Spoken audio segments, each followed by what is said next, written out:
Mark. Thanks for joining us. Pleasure to be here. So a big theme that everyone's talking about right now is slowing global growth. How are you transforming your investment portfolio, more than $300 billion, to account for that?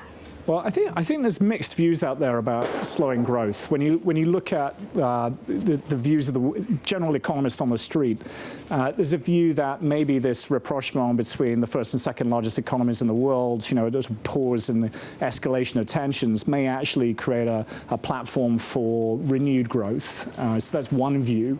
I think our view is probably more of the view that you're suggesting, that on the surface, that may be a little bit of a rapprochement, but probably, these tensions will continue, and therefore will create some weight on increased global trading and global supply chains and technology and many other things. So it will probably keep a dampener on growth. And with that, there's nowhere really to hide from that. You can just diversify. So we're diversifying in many different markets, many different sectors, many different strategies. If there's nowhere to hide from that, does that mean that it's time to be selling?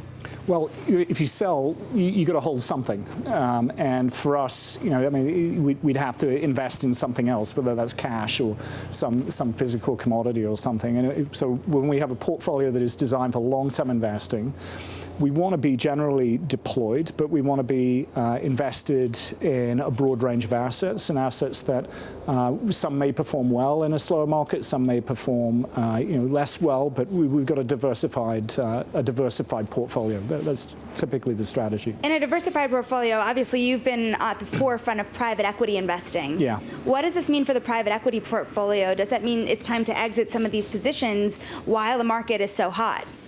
Well, I think the trend towards private equity is still pretty robust. When we look out at expected returns in different asset classes, and we look out even risk-adjusted, private equity is still quite robust. So, North America private equity, to some extent European private equity, Asian private equity, is still a decent asset class to be invested in. I think the thing that I continuously ring the alarm bell on is not to be too invested in illiquid assets. So we have half the portfolio is in illiquid assets. We're very comfortable with our risk models and what we would do in various lurches down in markets.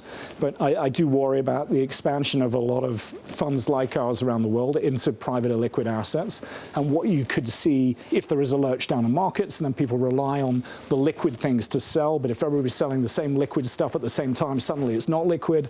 Risk models trigger, etc. So I think people have to be very careful to make sure that they truly understand their liquidity positions, truly understand that if that thing that they're relying on to be liquid turns out not to be liquid, that they can cope with that and they can still pay their pensioners, they can still pay their university or whatever it is they need to be paying. I'm glad you brought this up, because are you saying that most of the industry, or many more in the industry than people think, are overextended in terms of illiquid assets? Well, I think it's a trend I'd encourage people to keep an eye on, because I think it could cause, a significant lurch down. If it could exacerbate the lurch down when the lurch down happens, which inevitably it will do at some point.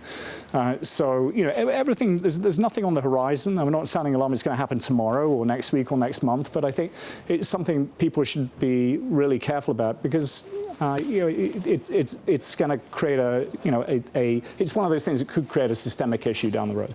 Well, it's interesting too, because in the private equity industry, that's the one place we haven't seen a lot of fee pressure. At what point does that have to give?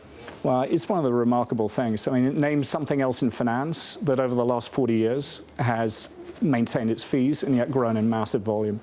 It's incredible. I mean, the argument is, though, that it continues to create value for investors. So, we're one of the biggest private equity fund investors in the world. We also do a lot of direct investing alongside those funds, the funds that we have great relationships with. And that's one way of reducing the fee drag for us. But it's showing little sign right now, because there's continued inflows. More asset owners like us are putting more capital into private equity. So maybe at some point there'll be fee pressure, but it's not on the horizon right now. What do you think? Right before we had this conversation on air, you had mentioned to me that venture capital is one of your next big, exciting places in the market. Yeah. But how do you feel about the asset class after some of the big hiccups we've seen last year in the IPO market, the WeWork and some of the SoftBank effects that we've seen. Yeah, so I also said that this is not a market call. If anything, it's the opposite of a market call. We decided to go back into it at this time. We'll go into it at this time because we want insight into all those companies that are staying private for longer and on the disruption that's happening. Everybody talks about the accelerating speed of disruption in the world.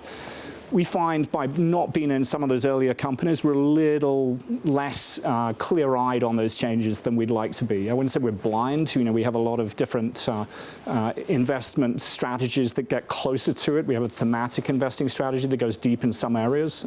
But getting into venture capital is one way that we hope we can partner with them to get better insight on these earlier trends. Last question for you, Mark. Here at the Davos World Economic Forum, we've been talking a lot about sustainability and climate change. Yeah.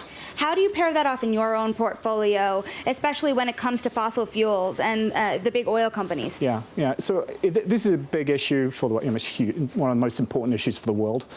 We identified this 11 years ago as a major issue for a long-term investor. It's a complex issue. Our job is to identify all the possible risks that in the investments we make and in the portfolio overall we have, whether they're physical changes, whether they're regulatory changes, whether they're consumer preference changes, all these changes that will spill through the portfolio and create risk and risk of stranded assets, et cetera. We need to, for every major investment, we insist that the teams identify all the climate change risks so that we can make sure that we are being fully compensated for them, or we're not going to make the investment. Mark, thank you so much for your time.